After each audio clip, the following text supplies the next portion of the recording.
వాట్సాప్‌కి అట్లాగే ఈ వాట్సాప్ దగ్గర మీదన ఒక కొత్త గందరగోళం, కొత్త అంశం. ఎవరంటే అమెరికాకి సంబంధించినటువంటి Mario నాఫాల్.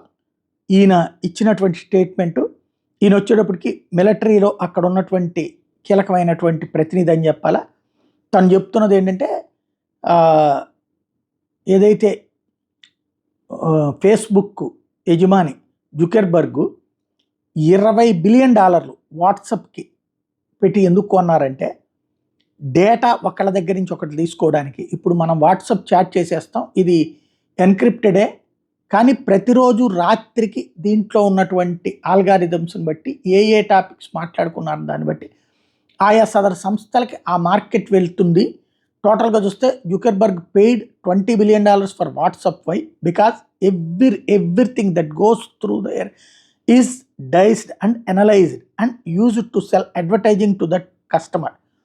If you have not paying for something, you are not the customer, you are the product. ఇది ఇప్పుడు తాజాగా ఆయన చెప్తున్నటువంటి అంశం.